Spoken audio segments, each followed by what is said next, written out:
It's time now for the news review of this bulletin. The Russian President Vladimir Putin has accused the U.S. of trying to prolong the conflict in Ukraine and to provoke confrontations across the world. Putin says one such attempt was the recent visit by the U.S. House Speaker Nancy Pelosi to Taiwan.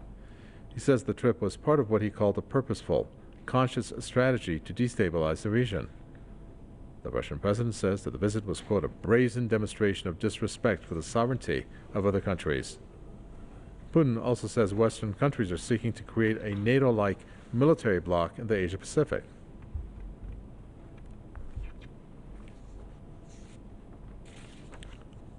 Joining us for this news review is John Stepling. He's an author and commentator who joins us from Inderøy, Norway. We also have Andrew Leung, an independent China specialist who joins us from Hong Kong. Welcome to you both. When we take a look at what the Russian president has accused the U.S. of doing in terms of prolonging the conflict, that is not anything new. And my question to you, John Stepling, is tell us what you think the U.S. gains are out of this conflict, and for how long do you think it wants to prolong it? Well, the U.S. and NATO fomented this conflict.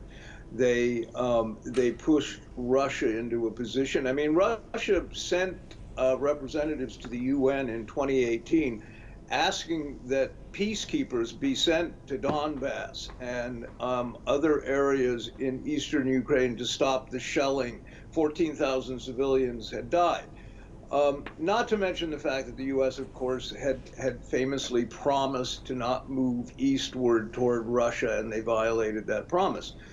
But the U.S. is, foreign policy is dictated by various think tanks like the Rand Corporation, and the Rand Corporation published a very influential paper on how to destabilize and overextend, those were their words, Russia. And this was the blueprint for the coup in 2014 in Kiev, getting rid of a Russian-leaning president, replacing him with a Western-leaning president, and eventually Zelensky, who was handpicked because he played well in the West. But Putin is right also when he says the U.S. is looking to expand NATO not just to Asia. Look, they're looking to expand it to South America as well. I mean, they've openly said this. They floated the idea of, I forget who it was, Colombia or something, being a provisional member of NATO. The original meaning of NATO is long gone, antiquated, and the first sort of a trial balloon to expand NATO was the breakup of Yugoslavia. The U.S. had a key hand in that. The last socialist country in Europe had to go. They broke it up. They invented a narrative that fell apart during the Milosevic trial. But that was the trial balloon, and since then they have expanded further eastward. Georgia, Ukraine, never mind Ukraine has for the last few years been described as the most corrupt country in the region. This doesn't matter. So I think I said last time I was on here, the U.S. wants a protracted Cold War, if not a protracted hot war of some sort. We know there are U.S. soldiers in Ukraine on the ground. This is also, really not unusual. The U.S. has soldiers in Yemen and all manner of other places in which there are conflicts all throughout Africa. So there was a NATO summit in Madrid the end of June. Jens Stoltenberg said NATO is prepared for all manner of warfare against nuclear-powered peers. That was his term. And that's very frightening when you see the provocations that the U.S. Is directing toward China with this completely gratuitous and pointless trip of the gratuitous and pointless Nancy Pelosi to Taiwan. It's all kind of obvious. Well, the whole notion, Andrew Leung, of NATO is the fact that if, and since there is such support amongst the European NATO members especially, and of course the U.S. itself, that they need to have wars or at least the spectacle of a war in order for their existence to continue, and of course the funding, etc. But the U.S. is playing this like a textbook formula that it should be applied to different regions of the world.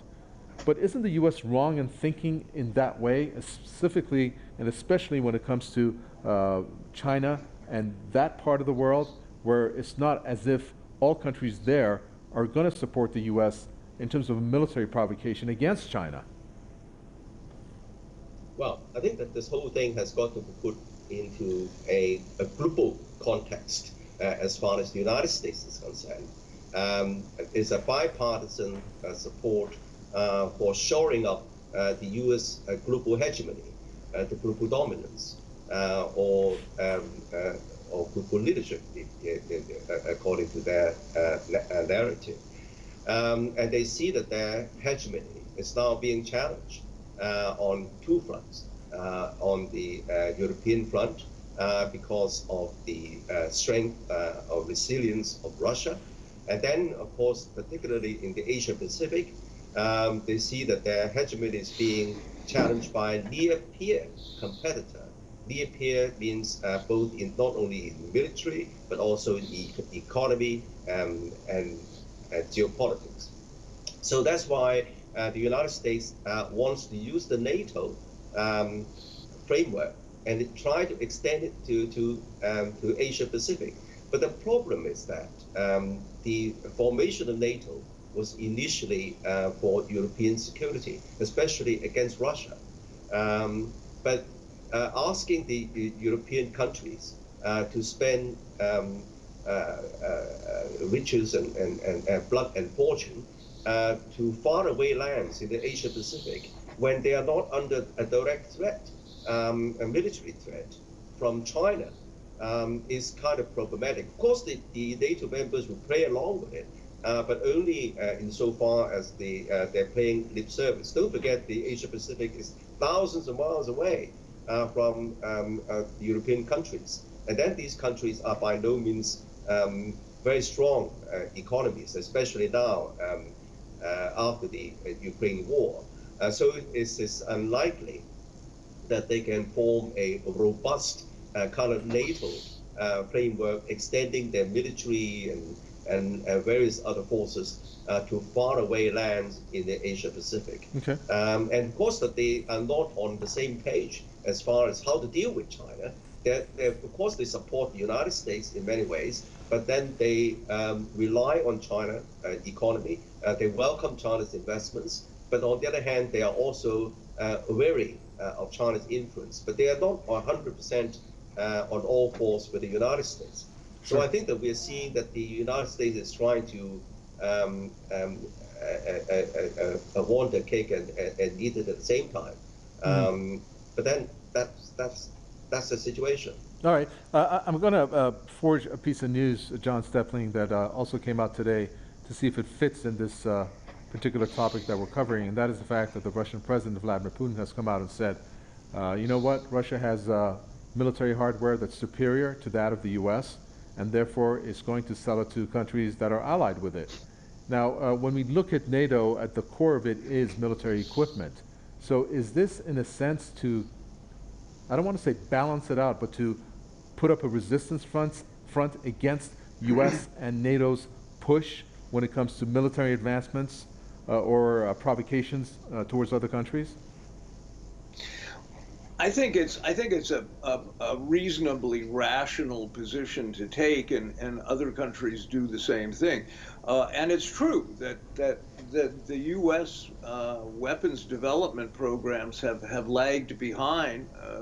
There's been a number of sort of notable disasters in the building of naval vessels and fighter jets and so forth. The U.S. has had some spectacular failures, but there's a level of cynicism involved in all of this saber rattling. I mean, you can go to the arms fair every year in London, the world's biggest arms fair, and there will be Israeli arms dealers standing next to Egyptian arms dealers standing next to Germans, Russians, Americans, and they're all enjoying coffee or martinis and talking about, which bazooka, which generation of new bazooka is the best. It's a business. It's the defense business. It's the biggest business in the world. and billions and billions of dollars are made. Contracts are in the multiple billions of dollars, and these things matter. And the Saudis managed to avoid talk of regime change directed at them because they spend so much money buying weapons from the UK and US. This is ultimately, at the end of the day, a business, and it's not an ideological war of conscience or something. That's ridiculous. The U.S. wants to retain supremacy, yes. Global hegemony, yes. That is what they have wanted to do for 100 years, and they see China as the biggest threat to that, far more than Russia. And the other day, an American diplomat or congressman accused China of developing, technological development and infrastructure development in Africa and South America, Central America, as if this were a bad thing. It was phrased as if it was an accusation. This is what countries do. Certainly, this is what capitalism is based on. Which is probably why we should get rid of capitalism. But China has far surpassed the U.S. in all of these areas. Their technology is better. Their communication sector is better. Okay. Even their weapons sector is probably better at this point. All right, I'm going to give you 30 seconds here, Andrew Long, in order to make this even. So when you take a look at the way that the Chinese Taipei issue has come about, the U.S. continues to provoke China. Is the U.S. after a war with China, or is it after seeing how far it can push China? Well, I don't think that the United States won the hot war with China, knowing that China, of course, is a nuclear power, and also with hypersonic delivery systems. If the United States dare not to confront Russia in a hot war over Ukraine, there's even less likelihood they want to confront China in the Asia Pacific. But on the other hand, as I said, and the United States wants to maintain this hegemony and using all means short of war to achieve that. But as far as the sale of weapons, Russian weapons is concerned, they're referring to advanced weapons. Now, this reference to advanced weapons, of course, have China in mind, because the United States has to fight a two-front war, and it's Russia's interest to empower its partner, at least if not ally, to confront the U.S. coercion. Okay, thank you so much for that. Andrew Loing, independent China specialist from Hong Kong. John Stepling, thank you. Author and commentator from Inderøy, Norway. And with that, we come to an end for this edition of the News Review. Thanks for tuning in.